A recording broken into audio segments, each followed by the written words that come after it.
Ren Calloway heard the chains before she saw them. They dragged her down the stone corridor with her wrists bound in cold iron, her bare feet slipping on frost that never seemed to melt in this part of the castle. 2 guards gripped her arms so hard she knew there would be bruises by morning, if she lived to see morning at all. Somewhere ahead, a door groaned open, and a wave of heat rolled out to meet the cold, as if the room itself were breathing. "Move," the taller guard snapped, shoving her forward. Ren stumbled into a chamber lit by 100 candles, their flames bending sideways though there was no wind. At the far end, seated on a throne carved from black stone, sat the man the whole kingdom feared to even speak of by name. King Draven Ashgrave, the cursed Alpha King. She had heard the stories since she was a child. Every Omega who had ever been given to him had died within days, their bodies found pale and hollow, as though something had drained the life out of them. No healer could explain it. No priest could break it. The council had stopped trying to find him a willing bride years ago, because no family would offer their daughter to a man who buried mates the way other kings buried enemies. So they had sent her instead. Ren was not a noble's daughter. She was not even wanted in her own pack. 3 years ago, her alpha, Garrick Thorne, had stood in front of the entire settlement and called her broken, useless, unable to carry a bond the way an Omega should. He said it loud enough for everyone to hear, loud enough that the words followed her wherever she went after that. Rejected, barren, damaged goods, the kind of Omega nobody would miss if she disappeared. That was exactly why the council had chosen her.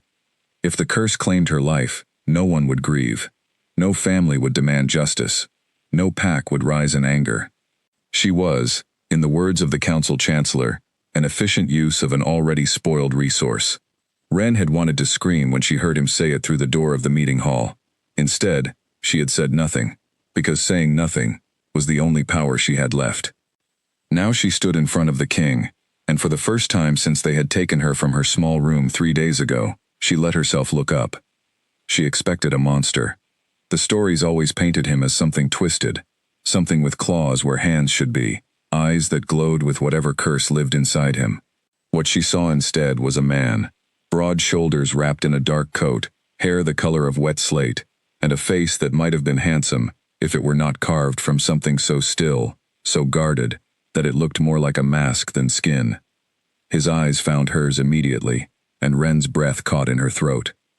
There was no hunger in them, no cruelty, just a terrible, focused attention, the kind a man gives something he has never seen before, and does not yet know how to name. "Leave us," Draven said. His voice was low, quiet, but it carried through the chamber like a struck bell. The guards hesitated. One of them, the older man who had gripped her arm the whole way from the wagon, actually looked afraid. "Your Majesty, the physician said we should not leave her unwatched with you, not until we know how the curse." I said leave us. They left. The heavy doors shut with a boom that echoed off the stone walls, and then it was only Ren and the king and 100 candles burning sideways in a room with no wind. Ren stood very still, the way she had learned to stand still years ago, back when standing still meant an alpha's temper might pass over her instead of landing. She did not know this man. She did not know what his curse looked like when it woke up, whether it would be quick or slow, painful or merciful. She only knew that everyone who had stood where she stood now had ended up in a cold grave within the week. "You're not afraid," Draven said. It was not quite a question. "I am afraid," Ren answered, because lying felt pointless when she had nothing left to protect. "I have simply learned not to show it. Showing it never helped me before." Something shifted in his expression, so briefly she almost missed it. He rose from the throne and walked toward her, slow, measured steps, the way a man walks when he does not want to startle something small and wounded. "They told you what happens to the Omegas who come here," he said. "They told me I was already broken, so it would not matter much either way." His jaw tightened. For a moment, Ren thought she saw something like anger flash behind his eyes, though she could not tell if it was aimed at her, or at whoever had said those words to send her here. "What is your name?" he asked. Ren Calloway." He repeated it softly, as though testing the shape of it in his mouth. Ren. Then, without warning, he reached out and pulled back the sleeve of his coat, exposing his forearm. Ren's stomach dropped. There, etched into his skin like an old scar, was a marking she had heard about only in whispers. A curse mark, silver gray and dull, wrapped around his arm like a vine that had long since died. "This is what took every mate they ever gave me," he said. "It wakes when I am close to someone bound to me. It has never once shown mercy." "Then why show me?" Ren asked, her voice steadier than she felt. "Why not simply let it happen?" "Because I want to see what it does around you before my council decides your fate for you," Draven said. "I have watched enough people die because of me. If it is going to happen again, I would rather see it with my own eyes than hide behind a locked door and let them tell me about it after." Ren's heart pounded so hard she was certain he could hear it. She thought of running, though she knew there was nowhere to run to. She thought of begging, though begging had never once saved her from anything. Instead, she lifted her chin and stepped forward, close enough that she could see the exhaustion carved into the lines around his eyes, close enough to smell rain and old parchment on his coat. "Then let it happen," she said. "I would rather know now than spend another night wondering." Draven watched her for a long moment, something unreadable moving behind his gaze. Then he reached out, slowly, and closed his hand gently around her wrist, right over the place where the iron chain had rubbed her skin raw. The moment his skin touched hers, the mark on his arm began to glow. Ren gasped and tried to pull back, certain this was the beginning of the end, certain she would feel her strength drain away exactly the way the stories described. But the glow was not gray. It was not the cold silver of a dying thing. It bloomed gold, warm and bright, spreading up his arm like sunrise breaking over a dark field. Draven's breath caught. He stared at his own arm, as though he did not recognize it, as though the limb belonged to someone else entirely. "That's not," his voice cracked, just slightly. "That has never happened before." "What does it mean?" Ren whispered. "I don't know," he said, and for the first time since she had entered the room, the king who was feared across the entire kingdom looked less like a monster and more like a man who was, for once in his life, completely lost. Outside the chamber doors, footsteps approached fast, and voices rose in alarm.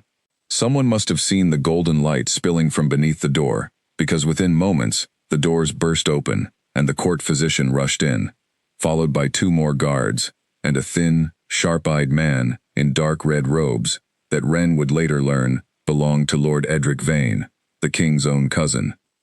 "Your Majesty," the physician gasped, staring at the glowing mark. I have never, in 30 years of study, I have never seen the mark do this." Edric's eyes narrowed as they moved from the king's arm to Ren's face, calculating something Ren could not yet name, but which made a cold feeling settle low in her stomach. "Interesting," Edric said softly, in a voice that did not sound interested at all. It sounded like a threat wrapped in silk. "The rejected Omega, and the curse chooses her instead of killing her. How very convenient." Draven released Ren's wrist and stepped between her and his cousin, a movement so quick and so instinctive that even the king himself seemed surprised by it. "Get the healers," Draven said, his voice hard now, commanding, the voice of a king rather than a lost man. "I want to know what this means before anyone in this castle decides what to do about it." The physician bowed and hurried out. Edric lingered a moment longer, his gaze sweeping over Ren one last time, cold and assessing, before he too turned and left the chamber, his red robes sweeping behind him like a warning. When they were alone again, Ren finally allowed herself to breathe. "You're not dying," Draven said, almost to himself, as if he needed to hear it out loud to believe it. "No," Ren agreed. "It seems I am not." He turned to look at her fully then, and something in his expression had changed. The guarded stillness was still there, but underneath it now was something raw, something that looked almost like hope, though Ren suspected he did not yet trust the feeling enough to name it. "I don't know what just happened," he admitted, "but I intend to find out, and until I do, you are not leaving this castle." Ren's mind raced. A few hours ago, she had been dragged here in chains, expecting to die a quiet, unmourned death in a cold stone room. Now the most feared king in the land was looking at her as though she were the answer to a question he had been asking his entire life, and she had absolutely no idea what any of it meant, or what it would cost her to find out. "Am I your prisoner then?" she asked quietly. Draven considered the question longer than she expected. For now, he said, you are the only person alive who has ever survived that mark. That makes you the most important person in this castle. Whether that makes you a prisoner or something else entirely, I have not yet decided. Somewhere beyond the chamber walls, a bell began to toll, slow and deep, the sound the castle used only to announce news of great importance to the entire kingdom. Ren realized, with a chill that had nothing to do with the cold stone floor beneath her feet, that whatever had just happened in this room would not stay a secret for long. And judging by the look on Lord Edric Vane's face as he had left, some people in this castle were already deciding how to use that secret against her. Draven seemed to hear the bell too, and his expression darkened. That did not take long, he muttered. What does it mean? Ren asked. It means everyone in this castle now knows the curse touched you and let you live, he said.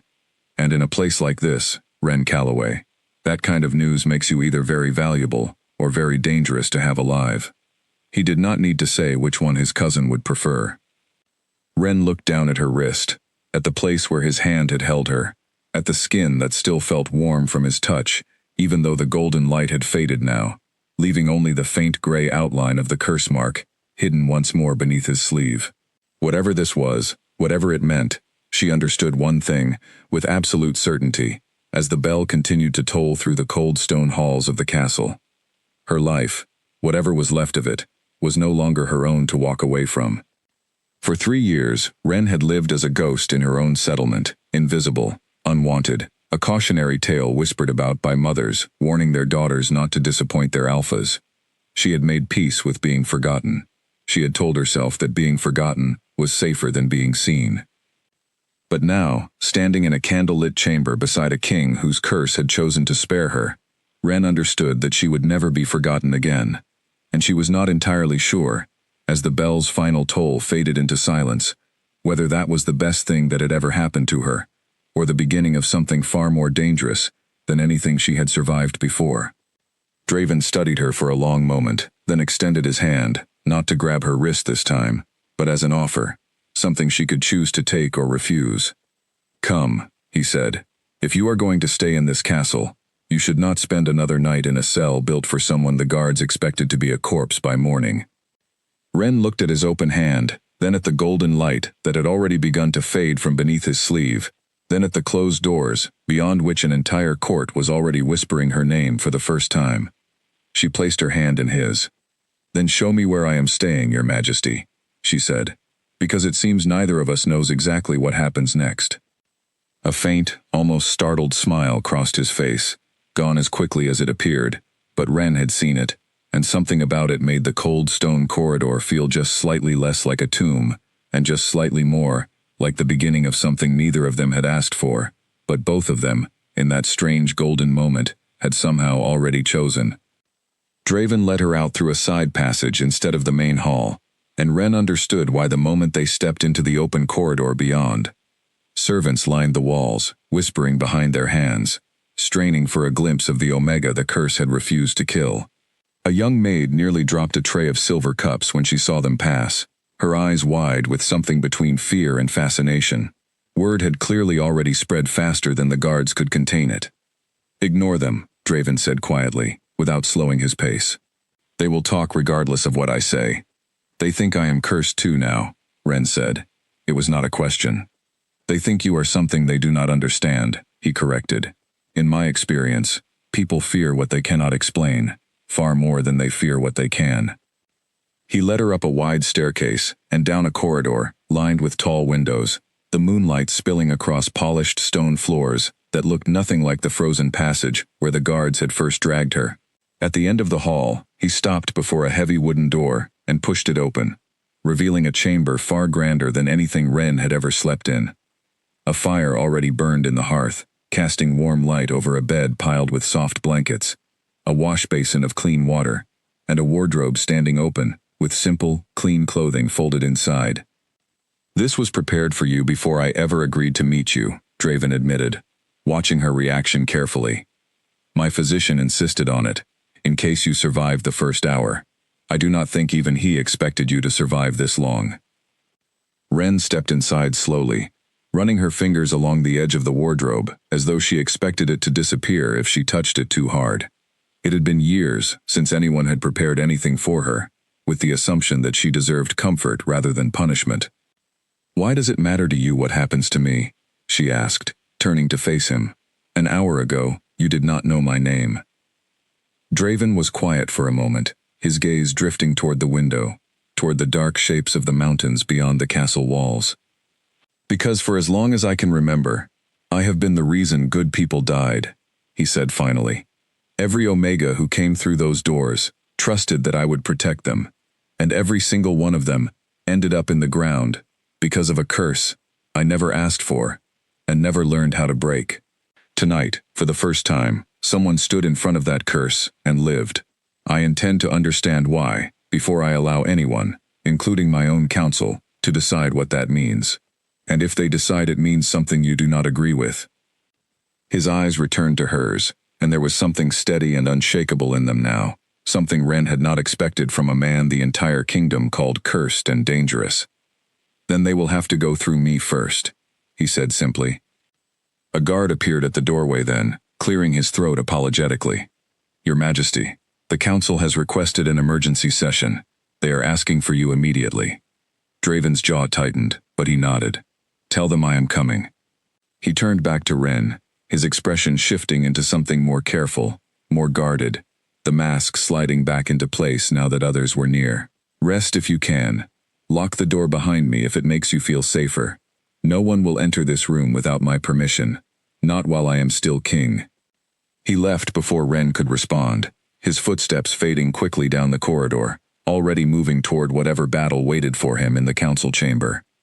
Ren stood alone in the unfamiliar room for a long moment, listening to the crackle of the fire and the distant murmur of a castle, already buzzing with rumors about her. She walked to the window and looked out over the dark grounds below, where torches lined a stone courtyard and guards moved in slow, watchful patrols. Somewhere out there, beyond the castle walls, was the settlement where she had spent 3 years being told she was worthless, being reminded daily that no one would ever want her. And now, in the space of a single night, she had become the center of a mystery that had the entire royal court on edge.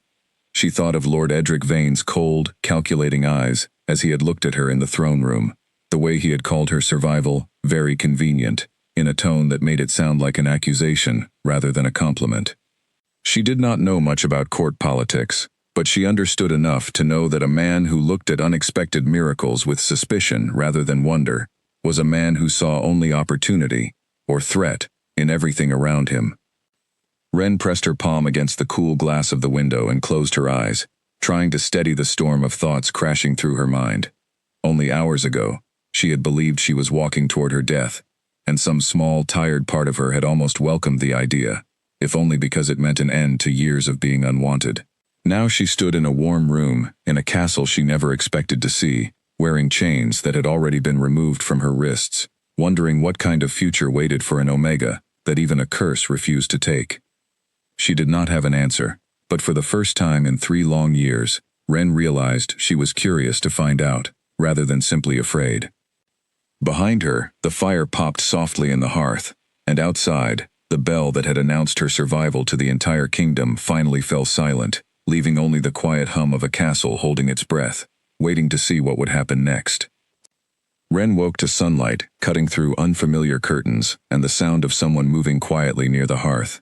For one disoriented moment, she forgot where she was, her body tensing the way it always did in strange rooms, ready to defend herself against whatever came next.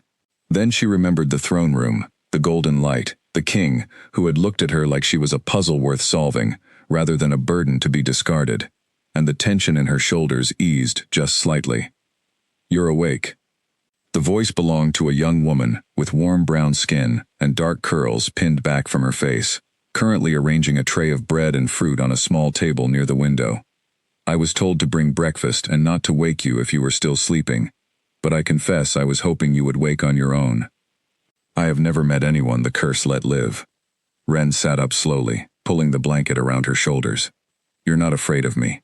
"Should I be?" the woman asked, tilting her head with genuine curiosity rather than mockery. "You look like an ordinary person to me. Tired, mostly, My name is Mabel. I have worked in this castle since I was 12 years old, which means I have seen a great many strange things, but never anything like what happened in that throne room last night. Word travels fast, Wren said. Word travels faster than fire in this castle, Mabel replied, setting a cup of warm tea beside the tray. By the time the sun rose, half the servants' quarters were arguing about whether you were blessed by the old gods or simply lucky. The other half were arguing about what Lord Vane would do about it. Wren's stomach tightened at the mention of Edric Vane's name. What do you mean, what he would do about it?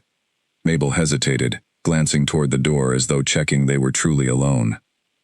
I only clean his chambers on the days his usual servant is unwell, so I do not know much, but I know he does not like surprises, and he likes even less anything that might change who stands to inherit the throne if the king never produces an heir. He has spent years positioning himself as the next best choice, given the curse and all. A survivor might complicate that plan for him. The words settled over Wren like a cold draft. She had assumed, foolishly perhaps, that surviving the curse would only bring relief, maybe even celebration. It had not occurred to her, in the exhaustion and confusion of the previous night, that her survival might threaten someone else's ambitions. Does the king know how his cousin feels about this? Wren asked. The king knows everything that happens in this castle eventually, Mabel said, a note of quiet respect creeping into her voice. Whether he acts on it quickly enough is a different matter. He has always been a careful man. Too careful, some say, though I think that carefulness has kept him alive through years that would have broken most men. Wren ate slowly, while Mabel tidied the room, grateful for the ordinary rhythm of the conversation, after the chaos of the previous night. When Mabel finally left with a promise to return within the hour, Wren rose and dressed in the simple clothing left in the wardrobe, running her fingers over fabric far finer than anything she had owned in years. A knock sounded at the door not long after, and when Wren opened it, she found Draven standing in the corridor, dressed now in dark formal clothing that made him look every bit the king rather than the tired, uncertain man from the night before. His expression, however, carried the same careful attention she remembered. You slept, he said, as though it surprised him. Eventually, Wren admitted. It has been a strange day. It is about to become stranger, he said, and something in his tone made Wren's pulse quicken with unease. The council wishes to see you. All of them. They spent half the night arguing about what your survival means, and they have not reached any agreement except that they want to examine you themselves before deciding anything. Examine me, Wren repeated flatly. Their words, not mine, Draven said, his jaw tightening. I argued against it. I lost that argument. What I can promise you is that I will be in that room the entire time, and nothing will happen to you that I do not permit. Wren studied his face, searching for any sign that his promise was simply a kindness, meant to calm her, before leading her into danger. She found none. Whatever else this man was, whatever secrets or dangers surrounded him, she did not think he was lying to her. Then let us go, she said, before I lose my nerve. The council chamber was nothing like the candlelit throne room from the night before. It was bright, formal, lined with tall windows, and a long table, around which sat a dozen men and women in fine robes, all of them turning to stare the moment Wren walked through the door beside the king. At the head of the table sat an older man, with a sharp, thin face, and silver hair swept back from a deeply lined forehead. Wren would later learn this was Chancellor Hollis, the man who had called her an efficient use of an already spoiled resource. Beside him, half turned in his chair with his fingers steepled thoughtfully in front of him, sat Lord Edric Vane, watching Wren enter with the same cold, calculating expression he had worn the night before. Ah, Edric said softly, his voice carrying easily across the silent room. The miracle Omega. Please, sit. We have so many questions. Draven guided Wren to a seat near the center of the table, positioning himself directly beside her, close enough that his presence felt like a wall between her and the rest of the room. Chancellor Hollis cleared his throat and began speaking in the dry, measured tone of a man accustomed to controlling every conversation he entered. Miss Calloway, I trust you understand the significance of what occurred last night, he said. In the entire recorded history of this curse, spanning 3 generations of Ashgrave kings, not one single Omega has survived contact with His Majesty. You are, as far as our records show, entirely unprecedented. I am aware, Wren said quietly. What we would like to understand, Hollis continued, is why. Was there something different about the ritual? Some preparation your former pack performed that ours did not know to replicate? Some quality of your blood, your lineage, that might explain this anomaly? I do not know, Wren admitted. I was told nothing before I arrived here, except that I was being given to the king. No one explained any ritual to me. Murmurs rippled around the table. Edric leaned forward slightly, his sharp eyes never leaving Wren's face. How convenient, he said again, the same phrase he had used the night before, and this time Wren understood exactly what he meant by it. An Omega, with no family to demand answers, no pack to defend her reputation, delivered here specifically because her survival or death would draw no attention either way. And now she alone, out of every Omega ever presented to the king, happens to survive. Forgive me if that strikes me as remarkable in ways that trouble me, rather than comfort me. Are you suggesting she orchestrated this somehow? Draven's voice cut through the room, sharp and dangerous in a way Wren had not yet heard from him. She was dragged here in chains, cousin. She did not choose to be given to me, any more than the Omegas who died before her chose to be given to me. I am suggesting nothing, Edric said smoothly, though the small smile playing at the corner of his mouth suggested otherwise. I am simply noting the facts as they stand. The Council has a duty to consider every possibility, including the possibility that something about this situation is not as innocent as it appears. Chancellor Hollis raised a hand before Draven could respond, his expression carefully neutral. Regardless of the cause, the outcome remains significant. Your Majesty, if this Omega can withstand the bond without harm, she may represent the first genuine opportunity this kingdom has had in generations to secure a legitimate heir. That possibility outweighs, in my judgment, whatever questions remain about the circumstances of her arrival. The word heir seemed to hang in the air, heavier than anything spoken before it. Wren felt her face flush, unsure whether to feel insulted at being discussed like breeding stock, or unsettled by how quickly the conversation had moved from her survival to her usefulness. I have not agreed to anything of the sort, Draven said firmly. Wren stays under my protection while we determine what happened last night. Nothing more is decided until I say it is decided. Is that understood? The room fell silent. Around the table, several council members exchanged uneasy glances, clearly unaccustomed to their king asserting himself so plainly. Edric's expression, however, remained maddeningly calm, as though he had already anticipated this outcome and simply been waiting for it to arrive. Of course, Your Majesty, he said, inclining his head in a gesture of respect that did not reach his eyes. We would not dream of rushing such an important matter. Take all the time you need. But as the council meeting drew to a close and the members began filing out of the chamber, Wren caught Edric lingering by the door, watching her with an expression she could not fully read, something between calculation and warning. When their eyes met, he offered her a small, polite bow, entirely too courteous for the coldness behind it. Welcome to the castle, Miss Calloway, he said softly. I do hope you find it as safe as His Majesty promises. Then he was gone, his red robes disappearing around the corner, leaving Wren standing in the emptying chamber, with a chill settling deep in her chest that had nothing to do with the stone walls around her. Draven noticed her expression and stepped closer, his voice dropping low enough that only she could hear. Do not let him frighten you. He already has, Wren admitted honestly. He is looking for a reason to remove me from this castle, and I do not think he cares whether that reason is true. Then we will make certain he cannot find one, Draven said, and though his voice was steady, Wren noticed the tightness in his jaw, the way his hand curled briefly into a fist before he forced it to relax. Whatever confidence he projected in front of his council, she suspected he understood exactly how dangerous his cousin could be, and exactly how little protection a king's word offered against a man patient enough to wait for the right moment to strike. Outside the tall windows of the council chamber, clouds had begun gathering over the mountains, dark and heavy, promising a storm before nightfall. Wren watched them roll closer, and could not shake the feeling that the weather outside was mirroring something building far more dangerously within the castle walls themselves.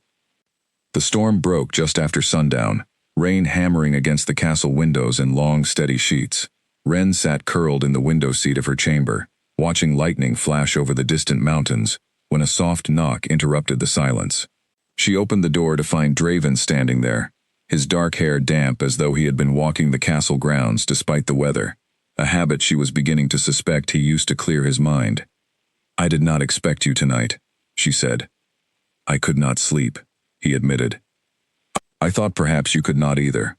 She stepped aside to let him in, and he settled into the chair near the fire, while she returned to the window seat, the two of them falling into an easy silence that felt strange, given how little time they had actually spent together.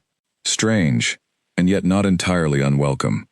"Tell me about your pack," Draven said eventually. "Before all of this, before the council, before the curse, I want to understand who you were, before they decided to hand you over to a stranger." Ren was quiet for a long moment, memories rising unbidden, memories she had spent years trying to bury under layers of careful numbness. "There is not much to tell," she said finally. "I grew up in a small settlement near the Eastern Hills.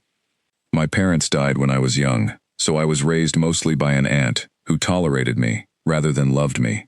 When I came of age, I was matched with Garrick Thorne, the son of the settlement's Alpha family. Everyone said I was fortunate, a modest Omega like me, matched with someone from a respected line." "What happened?" Draven asked, though something in his tone suggested he already suspected the answer would not be a happy one. "For 2 years, everything seemed ordinary," Ren continued. "Then Garrick's family arranged a more advantageous match for him with the daughter of a neighboring pack leader, someone who could bring land and alliances that I never could. Rather than simply end our bond quietly, Garrick found it easier to convince the entire settlement that the fault was mine. He stood before everyone and declared that I was unable to properly carry a bond, that something was wrong with me, that I had failed him in ways no honorable Omega should fail their Alpha." "Was any of that true?" Draven asked quietly. "No," Ren said, and the word came out sharper than she intended. 3 years of buried anger finally finding a crack to escape through. But it did not matter whether it was true. Once he said it in front of the whole settlement, it became truth in everyone's eyes. No family wanted their son matched with a supposedly broken Omega. No pack wanted me at their gatherings, in case whatever was wrong with me was somehow contagious to their own daughters. I became a lesson mothers used to frighten their children into obedience. Behave, or you will end up like Ren Calloway, alone and unwanted. Draven's expression had darkened steadily throughout her story, something fierce and protective burning behind his careful stillness. He lied about you to protect his own reputation, and an entire settlement believed him without question. People believe what is convenient to believe, Ren said quietly. It was easier to believe I was broken than to believe that a respected Alpha family had simply decided I was no longer useful to them. That is not fairness, Draven said, his voice low and hard. That is cruelty, dressed up as tradition. Ren looked at him then, surprised by the intensity in his voice, by how personally he seemed to take an injustice that had happened to a stranger, years before he ever met her. You sound angry, she observed. I am angry, he admitted. I know what it feels like to be defined by something you did not choose and cannot control. My entire life, I have been the cursed Alpha King, before I have ever been simply Draven. Every conversation, every alliance, every decision the council makes, revolves around this curse I never asked for, and have spent my whole life trying to understand. I know what it costs a person to be reduced to a single story other people tell about them. Something in Ren's chest loosened at his words, some tight, guarded thing she had carried for 3 years without realizing how heavy it had become. She had expected pity from him, or worse, the same performative sympathy she had received from a handful of kind strangers over the years, sympathy that never actually changed how they treated her afterward. What she found instead was understanding, real and unguarded, from a man who genuinely seemed to recognize the shape of her wound, because he carried a similar one himself. When did the curse begin? She asked softly. For you, I mean. Draven's gaze drifted toward the fire, watching the flames as though they held answers he had spent years searching for. I was 16 when my father presented my first intended mate. A kind girl, gentle, someone I had actually looked forward to knowing better. Within 3 days of the bonding ceremony, she grew ill. Within a week, she was gone. The physicians could find no cause. My father assured me it was simply misfortune, A tragic coincidence unrelated to anything I had done. But it happened again, Ren said, already knowing the answer. It happened again, he confirmed. And again. By the time I inherited the throne at 22, 5 different Omegas had died within days of being matched to me, and the council had begun calling it a curse rather than misfortune, because misfortune does not repeat itself with such precise, devastating consistency. I stopped allowing new matches after the 5th death. I told my father, and later my council, that I would rather rule alone for the rest of my life than watch another person die because they trusted me to protect them. What changed your mind then? Why agree to see me at all? Draven turned to look at her, the firelight catching the exhaustion and something softer beneath it in his eyes. The council insisted the kingdom needed an heir, and they had grown desperate enough to stop asking my permission for these presentations. When they told me they intended to send someone regardless of my objections, I decided I would rather face it directly than hide from it as I had for years. I expected to watch you die exactly as I watched the others die. I prepared myself for it the entire walk to the throne room. And instead the curse chose me, Ren said quietly. And instead the curse chose you, he echoed, something almost wondering in his voice. I still do not understand why, but I intend to find out, Ren, because whatever this means, I refuse to let my council or my cousin decide the answer for us, before we understand it ourselves. Outside, thunder rolled across the mountains, and rain continued to lash against the windows, but inside the small chamber, warmed by firelight, and an honesty neither of them had expected to share so soon, something quiet and fragile had begun to take root between them, something neither the curse, nor the council, nor Edric Vane's cold calculations had yet found a way to touch.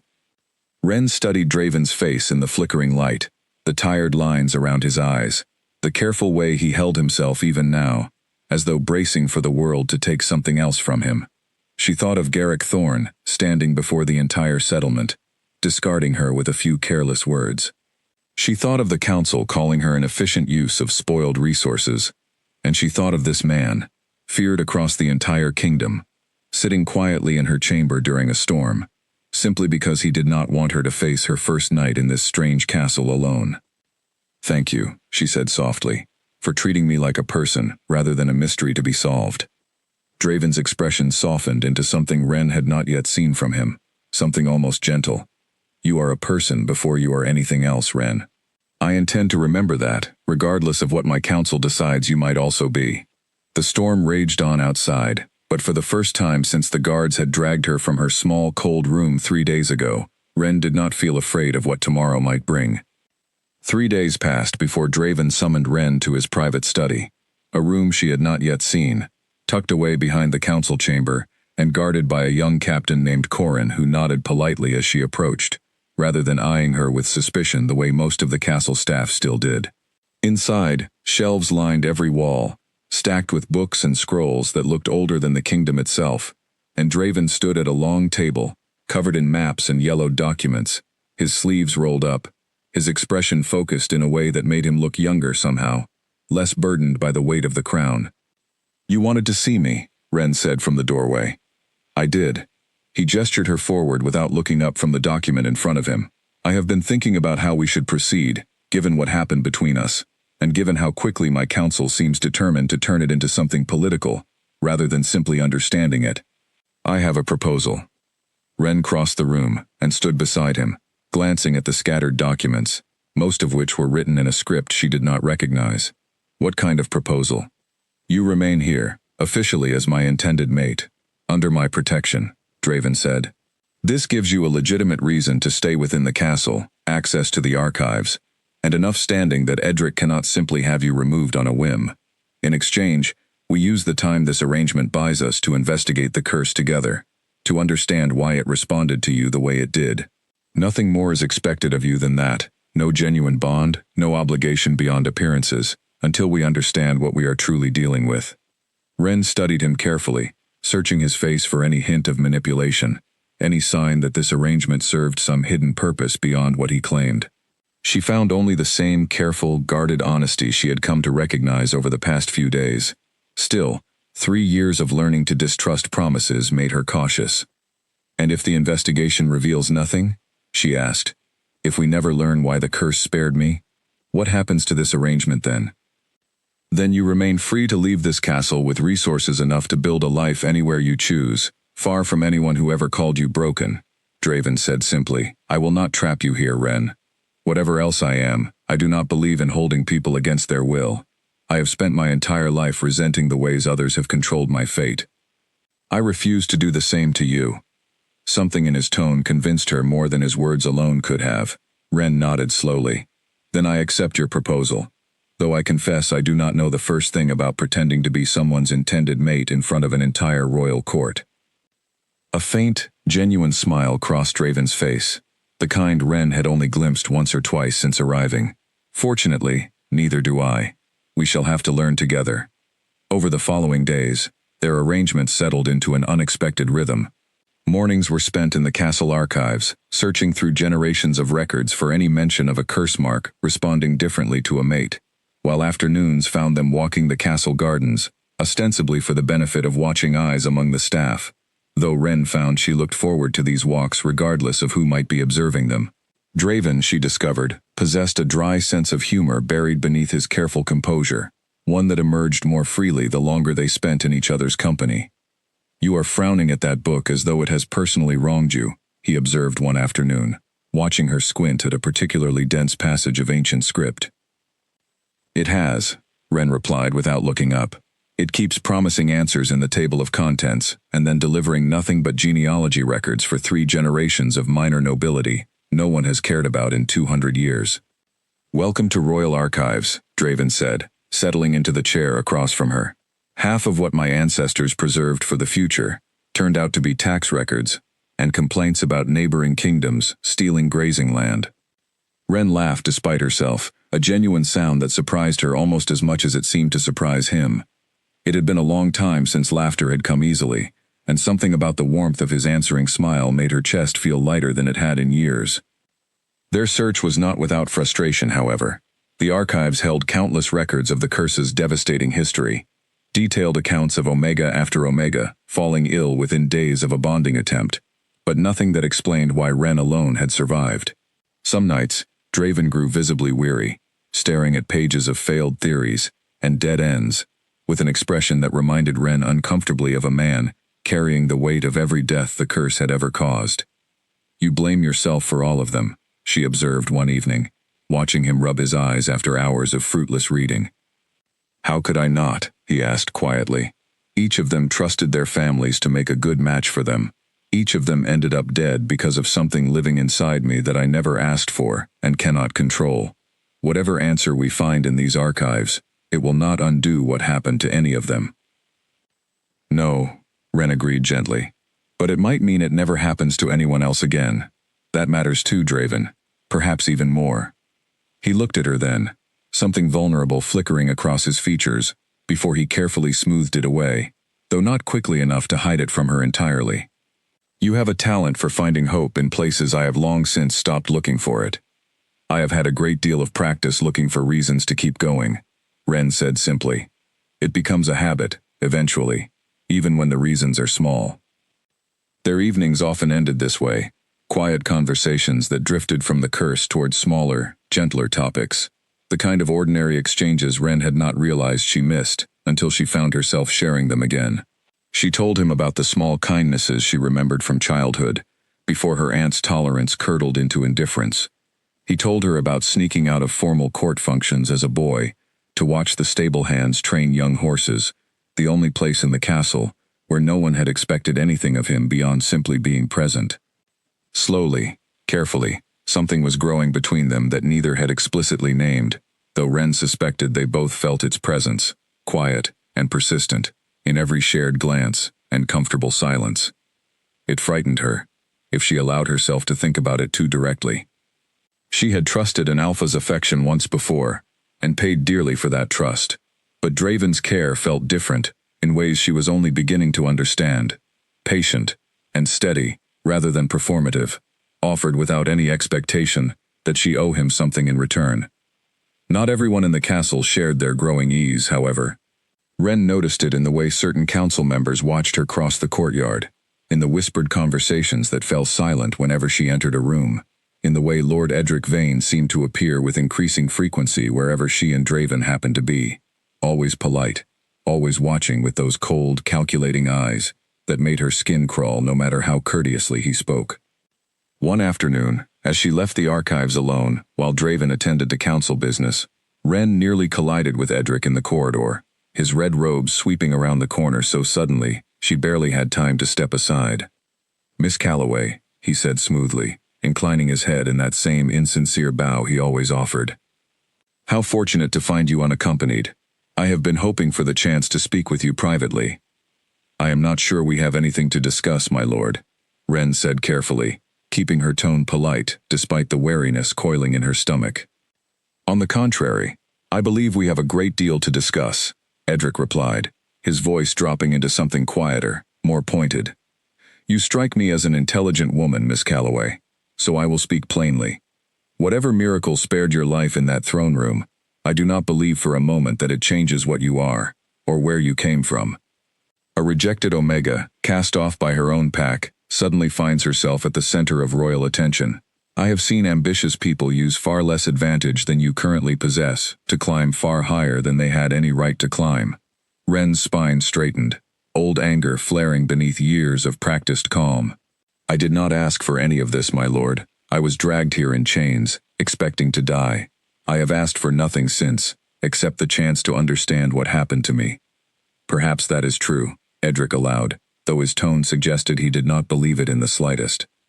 "Or perhaps you are simply patient enough to let others believe it is true, while you position yourself carefully for whatever comes next. Either way, Miss Calloway, I would advise you to remember that the king's affection, however genuine it may currently feel, has never once protected the Omegas who came before you from the fate this curse eventually delivers. I would hate to see you grow too comfortable in a position that history suggests is far less secure than it currently appears." He offered her another shallow bow and swept past her before she could formulate a response, leaving her standing alone in the corridor, with her heart pounding, and her hands curled into fists at her sides. Whatever Edric Vane's true intentions were, Wren understood with growing certainty that he considered her survival a problem requiring a solution, and men like him, she suspected, rarely allowed sentiment to interfere with solving problems they had already decided needed solving. She did not mention the encounter to Draven that evening, unwilling to add another burden to his already exhausted shoulders, though she noticed him watching her more closely than usual across the study table, as though sensing something troubled beneath her carefully composed expression. "You seem distracted tonight," he observed eventually. "Only tired," Wren lied, offering a small smile she hoped looked convincing. The archives grow more frustrating with every page that offers no answers. Draven studied her a moment longer, clearly unconvinced, but did not press further, and Wren was grateful for the small mercy of his restraint. Whatever Edric Vane was planning, she would face it when it came. For now, she simply wanted one more quiet evening in this warm study, beside a man who had somehow, in the space of a single strange week, become the first person in years to make her feel like she mattered. The rumors began small, the way poison always begins small. A drop here, a whisper there, before it spreads wide enough to choke an entire well. Wren first noticed it in the way the kitchen staff grew quieter when she passed, in the sideways glances from nobles she had never spoken to, in the careful way Mabel avoided certain topics during their morning conversations, as though protecting Wren from something she did not yet have the strength to hear. It was Corin, the young guard captain, who finally told her the truth, cornering her gently in the garden one morning while Draven was occupied with a delegation from a neighboring territory. "You should know what is being said," Corin told her, his voice low and uncomfortable, clearly unused to delivering unwelcome news to anyone outside his usual chain of command. "Someone has been telling the court that you bewitched the king, that the golden light in the throne room was not the curse responding to you naturally, but something you engineered somehow, some trick learned from your old pack before they cast you out." Wren felt the accusation land like a physical blow. "That is absurd. I did not even know the curse existed in detail before I arrived here." "I know," Corin said quickly. "Most sensible people in this castle know it too. But absurd rumors have a way of taking root regardless of whether anyone can prove them, especially when someone with influence keeps quietly watering them." He did not need to say Edric Vane's name for Wren to understand exactly who he meant. The rumor gained enough weight over the following days that Chancellor Hollis requested another emergency council session, this time with an edge of hostility Wren had not encountered in their first meeting. She sat beside Draven at the long table, forcing herself to remain calm, as council members she barely recognized voiced concerns dressed up as caution, though the underlying accusation remained the same beneath every carefully worded sentence. "We are simply suggesting further investigation before any formal announcement is made regarding Miss Calloway's status," one older councilwoman said carefully. "Given the unusual circumstances of her survival, and given certain concerns that have reached this council regarding her possible intentions." "What concerns, precisely?" Draven asked, his voice deceptively calm, though Wren had learned to recognize the tightness in his jaw that signaled genuine anger simmering beneath his composed exterior. Edric leaned forward, his expression the picture of reluctant concern. "Your Majesty, several members of the court have reported witnessing Miss Calloway near the Eastern Archive Tower late at night, alone, examining materials related to old bonding rituals. Materials that, coincidentally, include several passages on charms and herbal preparations, historically used by certain fringe practitioners to influence a mate's affections unnaturally." Wren's stomach twisted. "I have never gone to the Eastern Tower. I do not even know where it is located." "Perhaps you simply do not recall," Edric suggested smoothly, his tone dripping with false sympathy. "Or perhaps the witness was simply mistaken about the hour, though I confess, 3 separate accounts describing the same details makes mistaken identity seem unlikely." "3 witnesses, none of whom you have named," Draven said sharply. "Produce them, cousin, so they may repeat these accusations to Miss Calloway's face, rather than hiding behind anonymous reports." Edric's smile did not waver, though something colder flickered behind his eyes at being challenged so directly in front of the full council. "Of course, Your Majesty. I only wished to raise the concern before it grew into something the council could not responsibly ignore. I am certain, once properly investigated, the matter will resolve itself entirely in Miss Calloway's favor." But Wren understood, watching the exchange, that resolution was never Edric's true intention. The accusation itself was the weapon, regardless of whether it could ever be proven. Every whispered rumor, every anonymous witness, every carefully seeded doubt chipped away at the fragile trust she had begun building within these castle walls, and Wren suspected Edric intended to keep chipping until something finally cracked. That night, unable to sleep, Wren found herself walking the castle's quiet corridors long after most of the household had retired, her mind turning over the council meeting again and again, searching for some way to prove her innocence against accusations that seemed designed specifically to resist proof. She did not notice Draven until he fell into step beside her, apparently equally sleepless. "I am sorry," he said quietly, without preamble. "I should have anticipated Edric would attack this way. He has always preferred poison to open confrontation. It suits his temperament far better." "You do not need to apologize for your cousin's cruelty," Wren said, though she appreciated the gesture more than she let show in her voice. "Perhaps not, but I can still regret that you have to endure it," Draven replied. He stopped walking and turned to face her fully, moonlight from a nearby window casting soft silver light across his features. "I want you to know that I do not believe a single word of what he suggested tonight, not for one moment. Even though it would be convenient for you to believe it." Wren asked, testing him despite herself, old habits of doubt refusing to fully release their grip. "It would certainly simplify things if the curse's response to me turned out to be some trick rather than something real." Something pained flickered across Draven's face. "Is that truly what you think of me, Wren? That I would prefer a lie over whatever truth we find together, simply because the lie might be simpler?" Wren hesitated, immediately regretting the sharpness of her own words. "No," she admitted softly. "I do not think that of you. I think 3 years of being called a liar, and worse, by people who claim to care for me, has left me expecting the worst, even from people who have given me no real reason to expect it." Draven's expression softened, and he reached out, gently taking her hand in his thumb brushing lightly across her knuckles in a gesture so careful and unhurried that Wren felt something in her chest loosen, despite the tension of the day. "I cannot undo what Garrick Thorne did to you, or what 3 years of cruelty taught you to expect from people. But I can promise you this, for whatever my promise is worth to you, I will not let Edric Vane, or anyone else in this castle, convince me to doubt you without genuine proof, and genuine proof is something I do not believe he actually possesses. And if he manufactures some, Wren asked quietly. Men like him rarely stop at rumors when rumors alone fail to achieve what they want.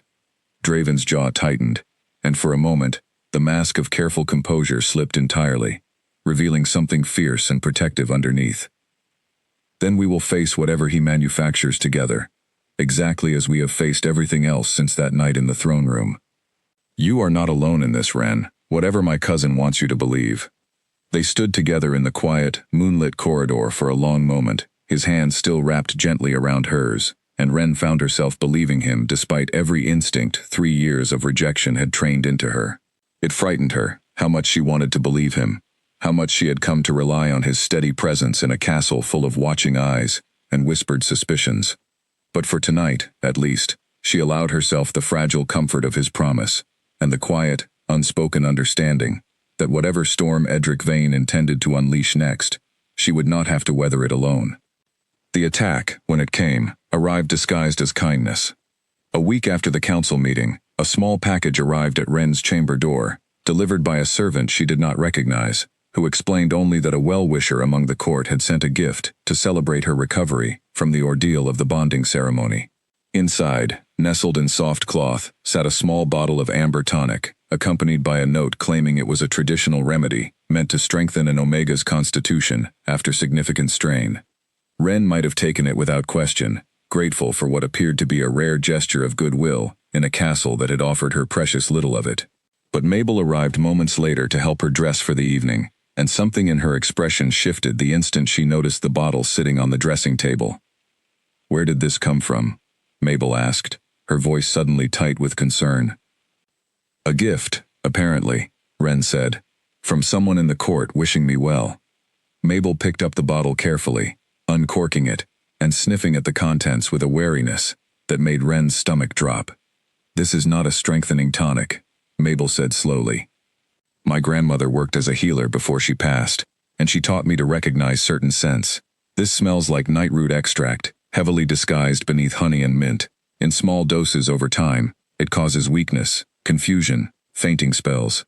Enough of it, taken regularly, could convince an entire court that an Omega was simply too fragile to withstand a bonding, without anyone needing to prove foul play at all." Wren stared at the innocent-looking bottle, understanding washing over her in a cold, sickening wave.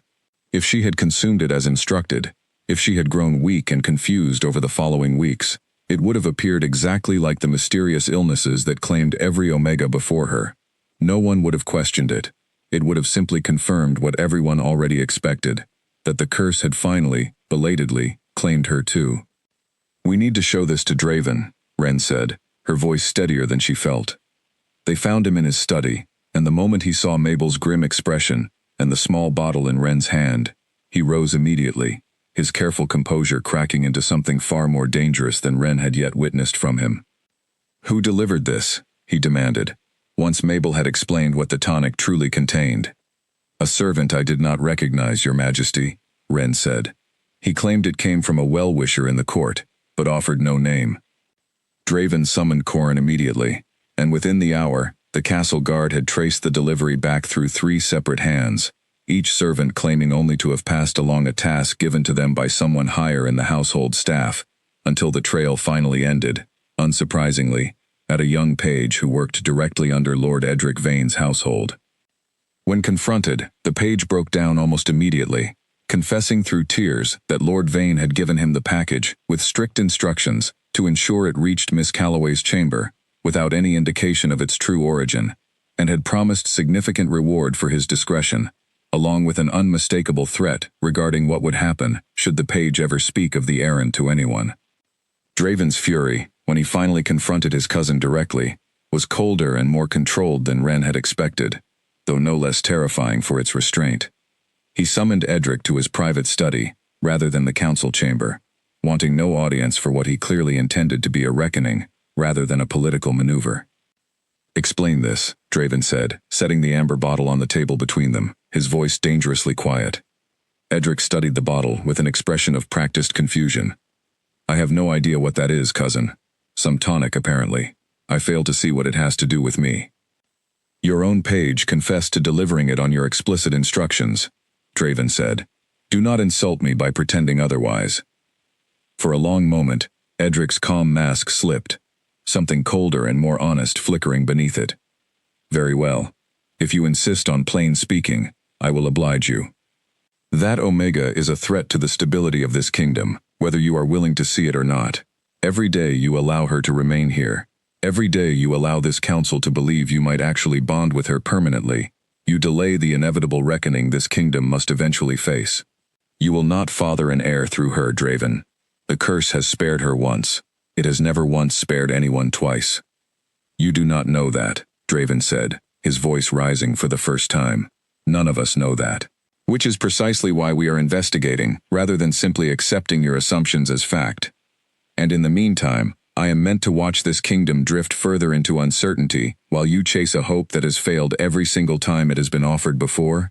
Edric's composure cracked further, genuine frustration bleeding through his careful diplomacy. I did not poison her, Draven. I merely intended to hasten a conclusion that history suggests is inevitable, regardless of my involvement. A weakened Omega, gradually declining, would have simply confirmed what everyone already expects. No violence, no scandal, simply nature taking its expected course a little sooner than it might have otherwise. You call attempted poisoning simply hastening an expected course? Draven's voice had gone dangerously flat now, the fury beneath it barely contained. She is a person, Edric. Not a political inconvenience to be managed and disposed of according to your timeline. Edric straightened, some of his earlier composure returning, as he seemed to recognize he had already revealed more than he intended. Do what you feel you must, cousin. Punish me if it satisfies you. But ask yourself honestly whether you are protecting her because you genuinely believe in whatever answer your archives might eventually provide, or because some part of you simply cannot bear to lose someone else to this curse, regardless of the cost to this kingdom's stability. He left without waiting for a response, his red robes sweeping through the doorway with the same cold precision Ren had come to associate with everything about him. Draven stood motionless for a long moment after his cousin's departure, his hands braced against the edge of the table, his shoulders tight with barely contained fury. I should have him removed from the council entirely, he said finally, his voice rough. I should have had him arrested the moment that Paige confessed. Why haven't you? Ren asked quietly. Draven turned to face her, exhaustion and anger warring visibly across his features. Because he is still my father's brother's son, the closest family I have left, and because removing him publicly would confirm exactly what he wants the court to believe, that protecting you has become more important to me than the stability of this kingdom. He is patient enough to wait for another opportunity to make that argument look true, and I do not yet have enough proof to remove him without giving him precisely the narrative he wants. Ren crossed the room and stood beside him, close enough that their shoulders nearly touched. Then we simply have to be more careful, she said, and find our answers before he finds another opportunity. Draven looked at her, something raw and grateful flickering across his tired features. Tomorrow, at first light, I intend to make a formal announcement to the entire court, he said. I will declare you under my direct protection, publicly and without ambiguity. It will not stop Edric's schemes entirely, but it will make any future attempt against you considerably more dangerous for him to attempt quietly. Will that not simply escalate things further? Ren asked. Perhaps, Draven admitted, but I would rather escalate this conflict into the open, where I can see it coming, than allow it to continue unfolding in shadows and poisoned gifts, disguised as kindness. I have hidden from confrontation with my own counsel for too many years, Ren. I do not intend to hide any longer, not when it is your safety at stake. Outside the study window, the first pale hints of dawn had begun creeping over the mountains, and Ren realized they had spent the entire night working through the crisis together, neither of them willing to rest until some measure of safety had been secured. Whatever came next, whatever Edric Vane attempted in response to Draven's coming announcement, Ren understood with quiet certainty that she was no longer facing this castle's dangers alone, and something about that realization steadied her more than any promise of protection ever could. The formal announcement, delivered at dawn before the assembled court, sent exactly the ripple of shock and speculation Draven had anticipated. Standing beside him on the steps of the Great Hall, wrapped in a deep blue cloak Mabel had helped her into that morning, Wren listened as he declared, in a voice that carried clearly across the crowded courtyard, that Wren Calloway remained under his direct and personal protection, and that any threat against her safety would be treated as a threat against the crown itself. The words did not erase the whispers entirely, but Wren noticed a subtle shift in how people looked at her afterward, a wariness that had less to do with suspicion now, and more to do with the understanding that harming her carried real consequences. Edric, standing near the back of the assembled council, said nothing throughout the announcement, his expression carefully neutral, though Wren caught the tightness around his eyes that suggested the public declaration had cost him something he had not anticipated losing so easily. With the immediate danger of quiet poison temporarily contained, Wren and Draven returned to the archives with renewed urgency, both of them understanding that Edric would not remain patient for long, and that finding real answers about the curse's true nature had become more urgent than ever. It was Wren, 3 weeks into their search, who finally found the thread that unraveled everything. She had been examining a stack of records, too fragile and forgotten to have been touched in generations, documents predating even the founding of the current Ashgrave line, when she came across a name that made her pause. Not a king's name, not a chancellor's, but the name of an Omega, recorded in careful, faded script, as having been the original bearer of the mark that would eventually become known as the Ashgrave Curse. "Draven," she called, her voice tight with excitement she could barely contain. "Come look at this." He crossed the room quickly, leaning over her shoulder as she pointed to the passage, her finger trembling slightly against the brittle page. The document described an Omega named Ilara, bonded generations ago to the first Ashgrave king, a man the records described in unflattering terms as ambitious, cold, and entirely uninterested in Ilara herself, beyond the political advantages her family's alliance provided him. According to the fragmented account, Ilara had discovered, shortly before her death, that the king intended to set her aside for a more politically advantageous match once she had served her purpose in securing his early claim to the throne. Rather than accept quiet dismissal, Ilara was said to have called upon old, half-forgotten magic from her own family's lineage, magic tied not to punishment exactly, but to protection, a binding meant to ensure that no future Ashgrave king could ever again use a mate purely for political convenience without consequence. "It is not a curse meant to punish you specifically," Wren said slowly, reading further, piecing the fragments together as she spoke. "It is a protection meant to prevent exactly the kind of loveless, calculated matches your council keeps trying to arrange. Every Omega who died before me was presented to you as a political solution, chosen for advantage rather than genuine affection. The magic recognized that, and it refused to allow the bond to take root in anything built on convenience rather than truth." Draven stared at the page, his expression a mixture of disbelief and something that looked almost like grief, generations of guilt and confusion, suddenly reframed by a single fragile document. "Then every death was not random misfortune," he said quietly. "It was the magic protecting itself, refusing every match that was never meant to be genuine in the first place. And it let me live," Wren said softly, "because whatever this was between us, however it began, it was never simply political convenience. Not from that very first night in the throne room." They sat together in stunned silence for a long moment, the weight of generations of unnecessary suffering settling heavily over both of them. Draven finally spoke, his voice rough with an emotion Wren had not yet heard from him. "Every king before me presented mate after mate, as though love was irrelevant, as though a bond could be manufactured purely through political arrangement. My father did it, his father before him. And the magic simply kept refusing, kept punishing an entire line of kings for treating their mates as tools rather than people, while none of them ever understood why. You did not know," Wren said gently. "None of you knew what the magic actually required. You cannot carry guilt for a truth that remained hidden for generations." "I can carry guilt for continuing a pattern I did not fully question, even after watching it claim life after life," Draven said, his voice tight.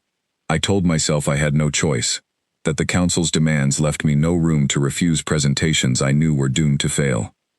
But perhaps, somewhere beneath that excuse, I simply accepted the loss, because questioning it too deeply felt more dangerous than continuing to endure it. Ren reached out and took his hand, understanding the particular ache of carrying blame for something inherited rather than chosen. "You are questioning it now," she said. "That has to count for something." They spent the following days verifying the discovery against every other fragment of record they could find, piecing together a fuller picture of Alara's original binding, cross-referencing dates and circumstances, until the pattern became undeniable.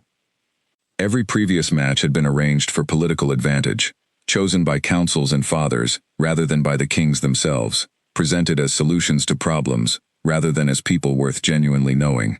Ren, delivered as a discarded, politically worthless Omega specifically because her survival or death carried no political weight either way, had somehow become the first mate in generations, chosen entirely outside the calculations the magic seemed designed to punish. When Draven finally brought the discovery before the council, the reaction was mixed, ranging from cautious hope among some members to outright skepticism from others, who found the idea of ancient protective magic difficult to accept after generations of believing the mark was simply a curse, to be endured, or eventually broken through sheer persistence.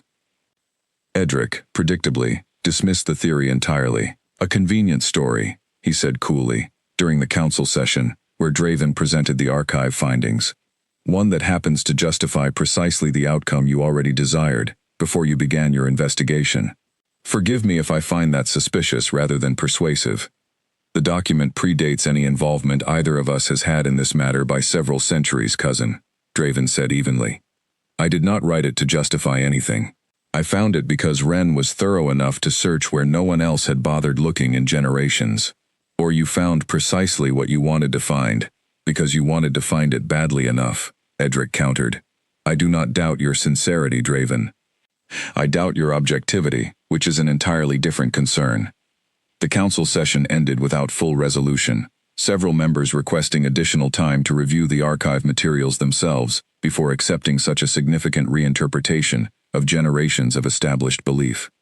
But Ren noticed, walking out of the chamber beside Draven, that something had shifted regardless of the council's official position. For the first time since her arrival, she saw something other than suspicion or calculation in the eyes of several council members who watched her pass. Something closer to genuine curiosity, perhaps even the faint, cautious beginning of hope. That evening, standing together on a balcony overlooking the castle grounds, as the sun set behind the distant mountains, Draven turned to Ren, with an expression she had not seen from him before, something unguarded and vulnerable, in a way that made her breath catch. "I have spent my entire life believing I was cursed to bring death to anyone who cared for me," he said quietly. "I built every wall I have ever constructed around that belief, convinced that keeping people at a distance was the only way to protect them from whatever was broken inside me. And now I discover that the very thing I feared most was never punishment at all, but a strange, generations-old kind of protection, waiting all along for someone the magic could finally recognize as genuine, rather than calculated." "What are you saying?" Ren asked softly, though something in her chest already suspected the answer, hope and fear tangled together in equal measure. Draven reached out and gently brushed a strand of hair from her face, his fingers lingering against her cheek with a tenderness that made her heart ache in ways she had not allowed herself to feel in years. "I am saying that somewhere between the throne room and this balcony, what began as an investigation into an ancient magic became something far more important to me than simply solving a mystery. I do not know precisely when it happened, Ren, only that it has happened, and that I no longer wish to pretend otherwise, regardless of what my council or my cousin believe about my objectivity." Ren's breath caught, 3 years of carefully guarded walls trembling under the weight of his words. "Draven, You do not need to say anything tonight," he said gently, before she could finish, understanding perhaps better than anyone the particular fear of trusting affection again after being so thoroughly betrayed by it once before. "I only wanted you to know the truth, whatever you choose to do with it. Whatever this is between us, I no longer believe it began as convenience, or accident, or curse. I believe it began as something real, and I intend to treat it as such, regardless of how long it takes for you to feel safe enough to believe the same." The sun finished setting behind the mountains, and Ren stood beside him in comfortable silence, her heart pounding with a fragile, terrifying kind of hope she had not allowed herself to feel in years, watching the first stars emerge over a kingdom that had spent generations misunderstanding the very thing that might finally set it free. In the days that followed, something between them softened into an ease neither had experienced before. Not quite courtship in the formal sense the court expected, but something quieter and more honest, built on the accumulated weight of shared secrets and hard-won trust. Ren found herself seeking him out, even when the archives offered nothing new to investigate, drawn simply to his company, to the particular comfort of conversations that required no performance, no careful guarding of her true thoughts. She told him, one evening, about the small ache she still carried whenever she passed children playing in the castle courtyard, a longing she had buried so deeply after Garrick's public humiliation, that she had almost convinced herself it no longer existed. Draven listened without judgment, without the careful pity she had learned to dread, simply present with her grief, in a way that made the old wound feel, for the first time, like something that might eventually heal, rather than something she would carry unchanged forever. In turn, he told her about the crushing loneliness of growing up as a prince, destined to become a cursed king, about the particular isolation of watching every childhood friend eventually grow cautious around him, unconsciously distancing themselves from a boy who seemed fated to bring tragedy to anyone who loved him. He told her about nights spent alone in this very castle, convinced he would die without ever knowing what it felt like to be cared for simply as himself, rather than as a political position requiring careful management. "I used to envy ordinary people," he admitted one evening, as they walked slowly through the castle gardens beneath a sky thick with stars. "Farmers, merchants, even the stable hands I used to watch as a boy. They could simply love someone without wondering whether that love would kill the person they cared for." "You are not simply a curse anymore," Ren reminded him gently. "You have not been. Not since we understood what the mark truly represents. I am still learning to believe that in my bones, rather than simply in my mind," he confessed. "Generations of fear do not unravel easily. Even once you understand, the fear was built on a misunderstanding." Ren understood that particular struggle intimately, her own years of carrying Garrick's cruel words like a permanent brand on her identity. Even now, even surrounded by evidence that those words had never been true. Healing, she was learning, rarely arrived all at once. It came in small moments, gradually accumulating, until one day a person realized the old wound no longer controlled every decision they made. Their growing closeness did not go unnoticed by the court, and while some members remained wary, drawn in by Edric's lingering suspicions, others began to soften, particularly as weeks passed without any further sign of the mysterious illness that had claimed every previous Omega. Chancellor Hollis, initially skeptical of Ren's presence, found himself grudgingly impressed by her diligence in the archives, her careful, methodical approach to research that had uncovered answers generations of royal scholars had somehow overlooked. "You have a sharp mind, Miss Calloway," he told her one afternoon, finding her alone in the archive tower, surrounded by stacks of ancient documents. "I confess I did not expect that, given the circumstances of your arrival here." "You expected someone broken," Ren said, without bitterness, simply stating what she had come to understand about her own reputation within these walls. Hollis had the grace to look slightly uncomfortable. "I expected what I was told to expect," he admitted. "I am beginning to understand that what I was told, and what is actually true, were never quite the same thing." It was a small acknowledgement, but Ren treasured it regardless, another quiet sign that the walls she had spent years building against a hostile world were, perhaps, no longer entirely necessary within this particular castle. Still, beneath the growing warmth and cautious hope, an undercurrent of danger remained, one that Ren could not fully ignore no matter how much she wished to simply enjoy the fragile happiness she had found. Edric Vane had grown quieter since the failed poisoning attempt and the public declaration of Draven's protection. But quiet, Ren had learned, rarely meant defeated where a man like him was concerned. It more often meant regrouping, waiting patiently for a better opportunity to strike. She mentioned this concern to Draven one evening, unable to fully shake the unease that had settled over her despite the peaceful weeks they had recently enjoyed. "He has been too quiet," she said, as they sat together in his study, the fire casting warm light across scattered archive documents. "I do not trust it." "Neither do I," Draven admitted. "I have had Corrin keep discreet watch over his movements, though he has been careful enough that we have found nothing concrete to act upon. I fear he is simply waiting for the right moment, gathering whatever resources or allies he believes he needs before making another attempt. What kind of attempt? Ren asked, unease coiling tighter in her stomach. Draven was quiet for a long moment, his expression grave. I do not know precisely, but Edric has always believed that stability matters more than sentiment, that a kingdom's security should never depend on something as unpredictable as genuine affection between a king and his mate. If he believes strongly enough that our growing bond threatens the kingdom's stability, I fear he may eventually consider more drastic measures than quiet poison and carefully seeded rumors. You mean he might try to remove you from the throne entirely? Ren said, the realization settling cold and heavy in her chest. I mean, I would be foolish to assume he has ruled out any possibility, however drastic, if he becomes convinced enough that it serves what he believes is the kingdom's greater good, Draven said grimly. Edric has never been a cruel man for cruelty's sake, Ren. That is what makes him dangerous. He genuinely believes he is protecting something larger than himself, which means he will not hesitate the way an ordinary schemer might, when the moment finally comes to act. Ren reached for his hand across the study table, finding comfort in the warmth of his fingers closing around hers, even as fear settled deeper into her chest. Then we prepare for it, she said, steadying her voice, despite the unease coursing through her. Whatever he plans, we face it together, exactly as we have faced everything else. Draven's expression softened, gratitude, and something deeper flickering behind his tired eyes.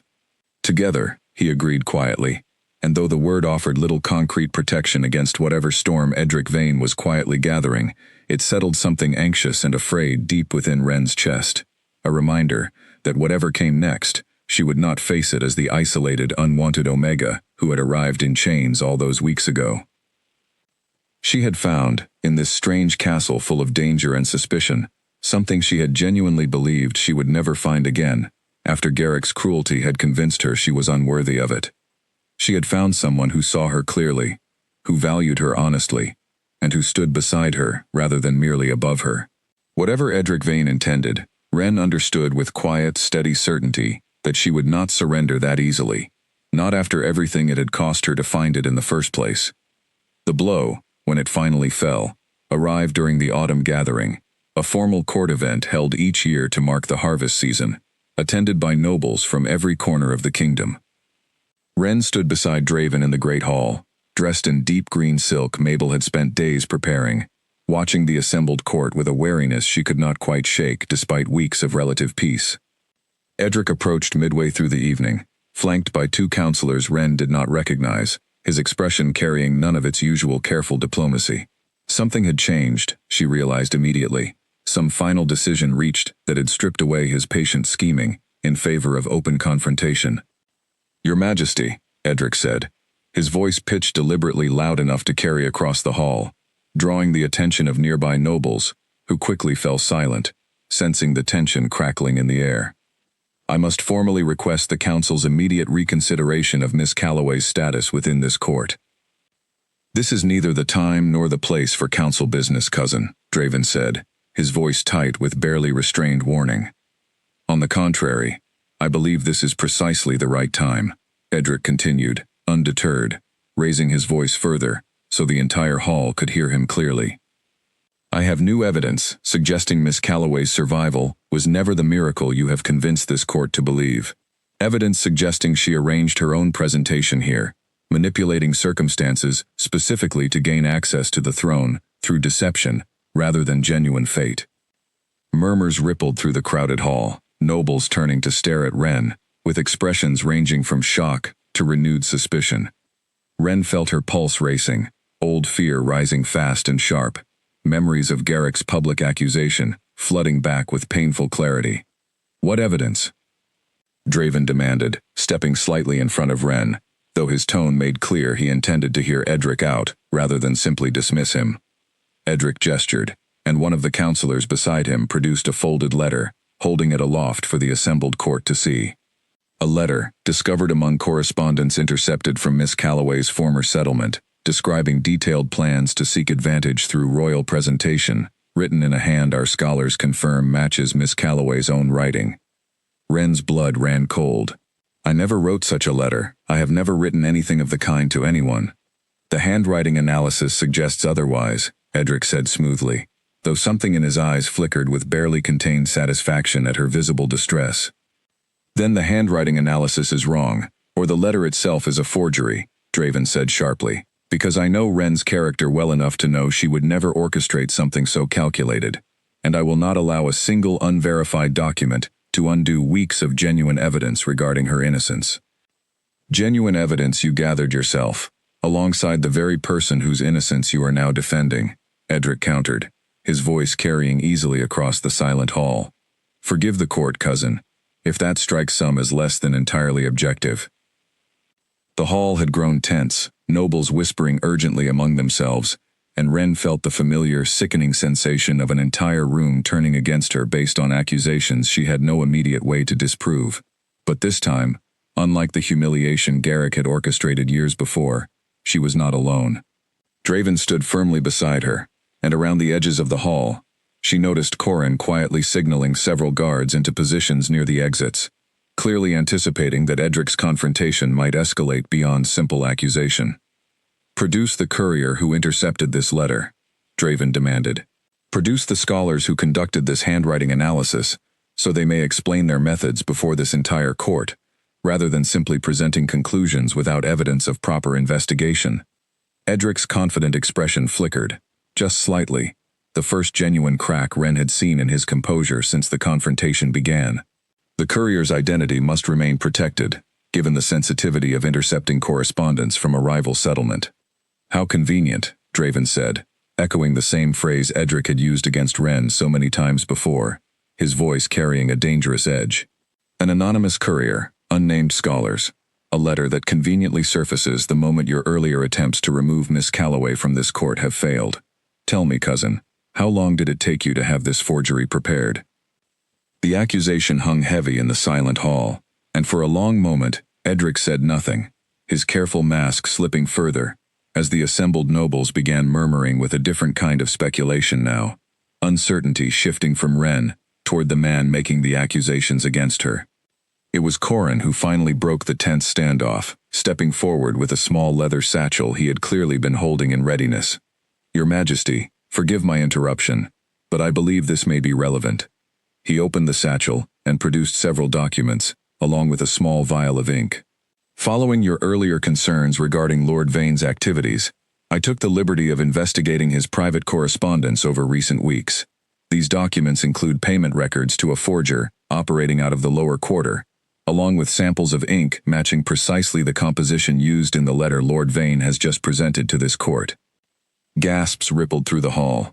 Edric's face had gone pale, his composure finally shattering entirely, as the weight of the evidence settled visibly upon him. This is preposterous, he sputtered, though the conviction had drained entirely from his voice. Fabricated evidence, clearly planted to discredit me before this court. Planted by whom, cousin? Draven asked, his voice deadly quiet now, the fury he had restrained for weeks finally breaking free. By the same guard captain who has served this crown faithfully for a decade, with no history of dishonesty, against a counselor who has attempted poison, spread deliberate falsehood, and now apparently commissioned outright forgery, all in pursuit of removing an innocent woman from this castle? The hall had fallen utterly silent now, every noble present watching the confrontation unfold with rapt, horrified attention. Edric looked around at the assembled court, clearly recognizing that whatever support he had once commanded was rapidly evaporating in the face of mounting, undeniable evidence. I did what I believed was necessary to protect this kingdom, Edric said finally, his voice low and bitter, all pretense of diplomatic concern finally abandoned. You would have this court believe that love, however genuine it may feel to you, is sufficient foundation for a kingdom's future. I disagree. I have always disagreed, and I will not apologize for believing that stability matters more than sentiment. You will apologize for attempted poisoning, Draven said coldly. You will apologize for forgery and slander committed against an innocent woman who has done nothing but survive circumstances she never chose. Whatever you believe about love and stability, cousin, you have crossed far beyond simple political disagreement into genuine crimes against the crown. Edric's expression hardened, some final desperate calculation crossing his features before he moved with sudden, shocking speed. reaching beneath his robes and producing a small blade, lunging not toward Draven, but toward Ren herself, apparently deciding in that final desperate moment that removing her entirely offered his only remaining path to salvaging his position. Ren barely had time to register the danger before Draven moved between them, catching Edric's wrist with brutal precision, twisting the blade away before it could find its mark. Guards surged forward from the edges of the hall, quickly subduing Edric as he struggled uselessly against Draven's grip, and the overwhelming force of the castle guard now closing in around him. "Take him to the dungeon," Draven ordered, his voice shaking slightly with adrenaline and barely restrained fury as guards dragged his cousin away, the great hall erupting into chaos and horrified murmurs behind them. "He will face full judgment for attempted assault upon the Crown's protected ward, alongside every other crime this investigation uncovers." Ren stood frozen for a long moment, her heart pounding wildly, the shock of the sudden violence still coursing through her trembling hands. Draven turned to her immediately, his expression fierce with concern, gently taking her hands in his despite the chaos still unfolding around them. "Are you hurt?" he asked urgently. "No," Ren managed, though her voice shook with the aftermath of adrenaline. "No, I am unharmed. Thanks to you." Draven pulled her gently into an embrace, right there in front of the entire stunned court, uncaring for once about propriety or careful political calculation. "I told you I would not let anyone take you from me," he murmured against her hair. "I meant every word." Around them, the great hall slowly began settling from chaos into stunned, whispered conversation, nobles processing what they had just witnessed, the sudden, dramatic unraveling of a counselor's carefully constructed scheme against the very foundation of a growing hope that had begun changing the entire kingdom's understanding of a curse generations had misunderstood. Ren pulled back slightly, looking up at Draven with an expression of mingled relief and fierce, unshakable gratitude. "It is over," she said softly, though something in her voice carried more question than certainty. "Edric's scheme is over," Draven confirmed gently, "but Ren, I do not believe what has grown between us these past weeks was ever simply about surviving his schemes. I believe it was always something far more important than that." The assembled court, still murmuring with shock and disbelief at the evening's dramatic turn, watched as their king held the woman once dismissed as a rejected Omega, watched as generations of misunderstood curse and calculated cruelty finally began giving way to something the kingdom had not witnessed in longer than anyone present could remember. A king choosing love freely, openly, without fear, in front of the very court that had once believed such a choice would only bring death. In the weeks following Edric Vane's arrest, the castle slowly settled into a new rhythm, one no longer shadowed by whispered suspicion or the constant, quiet threat of hidden schemes. The council, having witnessed firsthand the full extent of Edric's betrayal, moved swiftly to formalize Ren's protection, and more than that, to formally recognize the archive findings regarding the true nature of the ancient binding that had shaped generations of Ashgrave history. Chancellor Hollis, once among the most skeptical voices regarding Ren's presence, became one of the strongest advocates for a full public acknowledgement of what the archives had revealed. "This kingdom has spent generations fearing something it fundamentally misunderstood," he told the council during the session, that finally, formally validated Ren's discovery. "It is long past time we corrected that misunderstanding, both for the sake of history and for the sake of whatever future this crown intends to build." Ren, standing beside Draven as the council voted to formally recognize her position, felt something settle deep within her chest, a healing so profound it nearly brought tears to her eyes. For 3 years, she had been told she was broken, unworthy, a burden no one wanted. Now she stood in the very heart of the kingdom's power, not merely tolerated, but genuinely valued for exactly who she was. Draven requested her presence in his study the evening after the council's formal decision, and Ren found him standing near the window, watching the sunset paint the distant mountains in shades of gold and deep amber, so similar to the color that had once bloomed across his forearm in the throne room all those weeks ago. "I have something I wish to ask you," he said, turning to face her, an unfamiliar nervousness flickering across features that had grown so much more open and unguarded since the night she first arrived in chains. "You may ask me anything," Ren said softly. "I do not wish to simply continue our arrangement as it currently stands," Draven said, taking her hands gently in his. I do not wish for you to remain here merely under my protection, playing the role of intended mate for the sake of court politics and appearances. I am asking you, Wren Calloway, honestly and without any political calculation whatsoever, whether you would choose to bond with me freely, not because the council demands an heir, not because circumstances forced us together, but because you genuinely wish to build a life alongside me. Wren's breath caught, 3 years of carefully guarded walls finally, fully dissolving beneath the weight of his sincerity. She thought of the frightened, chained woman who had walked into the throne room expecting death, who had learned instead what it felt like to be truly seen, truly valued, for the first time since her aunt had grudgingly raised her as an unwanted burden. Yes, she said, her voice steady, despite the tears gathering in her eyes. Yes, Draven, I choose you, freely, and completely, without any doubt remaining in my heart. The formal bonding ceremony took place 3 weeks later, in the same great hall where Edric had once attempted his final desperate attack, now transformed with warm autumn flowers and golden banners celebrating a kingdom's cautious, hopeful new beginning. The entire court gathered to witness the moment, nobles who had once whispered suspicion, now watching with genuine warmth, as Wren walked down the aisle in a gown the color of deep amber, matching precisely the shade the curse mark had bloomed the very first night they met. As Draven took her hand before the assembled court and completed the ancient bonding words, the mark on his forearm, dormant gray for so many years before finally shifting to gold in her presence, blazed with sudden, brilliant light, brighter than anything either of them had witnessed before.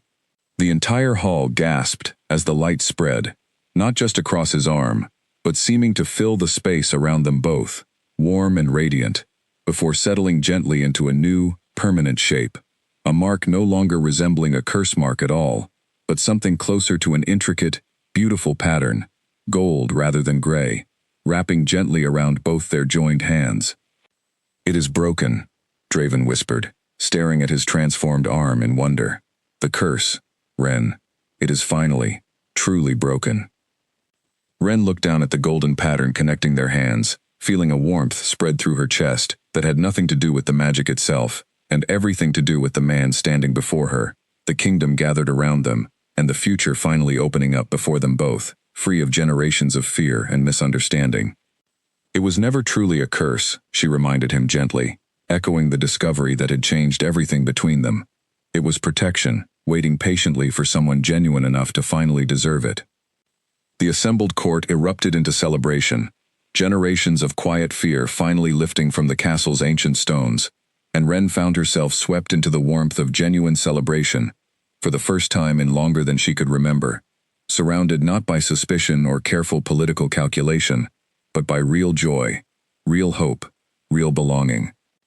In the months that followed, the kingdom slowly began to heal, alongside its king and new queen. Edric Vane, stripped of his title and his position on the council, faced formal judgment for his crimes, sentenced to exile from the kingdom's borders, a fate Draven had argued for personally, unwilling to see even his own cousin executed, despite the severity of his betrayal. He believed, however wrongly, that he was protecting something important, Draven explained to Wren one evening, months after the bonding ceremony, as they walked together through gardens now blooming with the last hints of autumn color. I cannot forgive what he attempted against you, but I can understand, in some small way, the fear that drove him to it. Fear makes people do desperate, terrible things, Wren. I understand that better than most, given how long fear controlled my own choices before you arrived. Wren squeezed his hand gently, grateful beyond words for the man beside her, for the kingdom slowly transforming around them, for the healing that continued to unfold, gradual and genuine, in both their hearts. She thought sometimes of the frightened, chained woman who had walked into that throne room, expecting only death, and marveled at how completely her life had changed since that terrifying, transformative night. The kingdom, once known throughout the land for its cursed king and generations of tragic, mysterious deaths, slowly became known instead for something far more remarkable. A king and queen whose bond had finally broken an ancient curse born from generations of loveless, calculated matches, replaced instead by something the old magic had been waiting patiently to recognize all along. Genuine devotion, chosen freely, without calculation or convenience, exactly as the original protection had always intended. Ren Calloway, once dismissed as a rejected broken Omega unworthy of anyone's genuine affection, became Queen Ren Ashgrave, beloved not merely for the curse she had somehow survived, but for the strength, intelligence, and quiet courage that had carried her through years of cruelty into a future she had once believed entirely impossible for someone like her. And as the golden mark on both their joined hands caught the evening light, a permanent reminder of everything they had overcome together, Ren finally allowed herself to believe, fully and completely, that she had found exactly where she belonged, not because a curse had chosen her, but because a king, freed at last from generations of fear, had chosen her freely, completely, and forever.